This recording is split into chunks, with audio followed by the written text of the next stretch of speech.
తిరుమల శ్రీవారి దర్శనం కోసం వచ్చే విదేశీ భక్తులకు గుడ్ న్యూస్. ఇకపై తిరుపతి విమానాశ్రయంలోనే ఈ వీసాలు అందుబాటులోకి రానున్నాయి.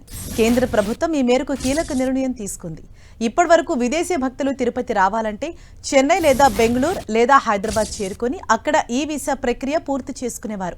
అక్కడి నుంచి తిరుపతికి వచ్చేవారు. తాజా నిర్ణయంతో తిరుపతి విమానాశ్రయంలోనే ఇకపై ఈ వీసా సేవలు అందుబాటులోకి రానున్నాయి. ఇకపై ప్రయాణికులు విదేశాల నుంచి నేరుగా తిరుపతి విమానాశ్రయం చేరుకొని ఈ వీసా ప్రక్రియ ముగించుకునే సదుపాయం కల్పిస్తోంది కేంద్ర ప్రభుత్వం. ప్రయాణానికి కనీసం 10 రోజుల ముందే ఆన్లైన్లో ఈ వీసా అందుకోవచ్చు.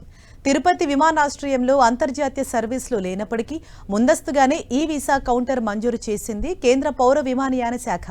త్వరలోనే ఇంటర్నేషనల్ సర్వీసులు ప్రారంభించే అవకాశం ఉంది. దీనిపై మరింత సమాచారాన్ని మా రీజనల్ కోఆర్డినేటర్ మురళి మనకు అందిస్తారు. మురళి, విదేశీ భక్తులకు సంబంధించి ఇప్పుడు కొత్తగా ఎయిర్పోర్ట్లోనే ఈ వీసా ప్రక్రియను మొదలు పెట్టబోతున్నట్టు తెలుస్తోంది. అసలు ఈ ప్రక్రియ ఏంటి?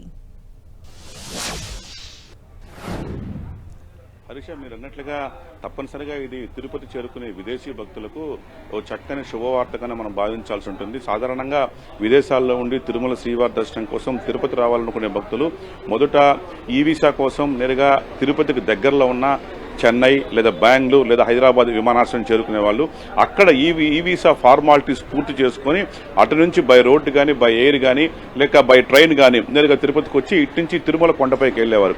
అయితే కొత్తగా అంటే ప్రయాణికుల ఇబ్బంది దృష్టిలో పెట్టుకుని కేంద్ర పౌర విమానయాన శాఖ ఒక ప్రత్యేక సదుపాయాన్ని అంటే ఇప్పటివరకు అందుబాటులో ఉన్న ఈ వీసా కౌంటర్ను తిరుపతి ఎయిర్పోర్ట్లో ఏర్పాటు చేయబోతున్నారు. నిన్ననే అంటే భోపాల్తో పాటు తిరుపతి ఎయిర్పోర్టుకు కూడా ఈ వీసా కౌంటర్ను ఏర్పాటు చేసేలా కేంద్రం నిర్ణయం తీసుకుంది. అతి త్వరలోనే ఇక్కడ ఈ వీసా కౌంటర్ ప్రారంభం కాబోతుంది. ప్రత్యేకంగా ఈ కౌంటర్ ద్వారా ఇకపై భక్తులు తిరుపతి రావాలనుకునే భక్తులు చెన్నైకో బెంగళూరుకు హైదరాబాద్కి వెళ్లాల్సిన అవసరం లేదు. నేరుగా గల్ఫ్ నుంచి కావచ్చు అప్ టు యుఎస్ వరకు కూడా నేరుగా తిరుపతి విమానాశ్రయం చేరుకొని ఇక్కడే ఈ వీసా కైనా అంటే దీన్ని స్టాంపింగ్ అని అంటూ ఉంటారు. ఇక్కడ స్టాంపింగ్ ప్రక్రియ పూర్తి చేసుకుని నేరుగా తిరుమలకి వెళ్ళిపోవచ్చు. మొత్తంగా ఇది చాలా కాలంగా ఎదురు చూస్తున్న సందర్భం. ఎట్టకేలకు కేంద్ర పౌర విమానయాన శాఖ తిరుపతి ఎయిర్పోర్టుకు ఒక ప్రత్యేక వరాన్ని ఇచ్చిందని చెప్పక తప్పదు.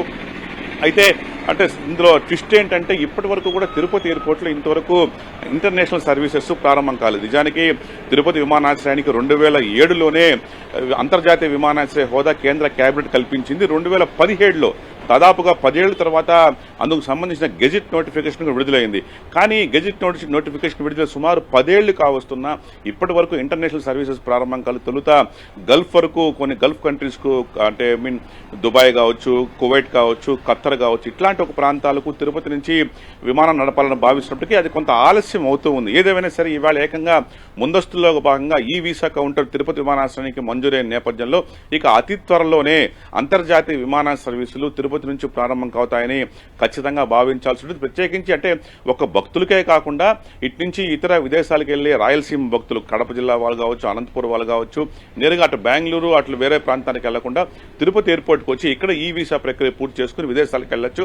అట్లాగే విదేశాల నుంచి తిరుపతి రావాలనుకునే వాళ్ళు నేరుగా తిరుపతి ఎయిర్పోర్ట్లో దిగి ఇక్కడే ఈ వీసా ఫార్మాలిటీస్ పూర్తి చేసుకుని తమ పనులు చూసుకోవచ్చు. ఏదేమైనా తిరుపతి విమానాశ్రయానికి తప్పనిసరిగా ఇది ఒక పెద్ద శుభవార్త. భక్తులకు ఒక బిగ్ రిలీఫ్ అని చెప్పాల్సి ఉంటుంది. Harisha, thank you so much Murali.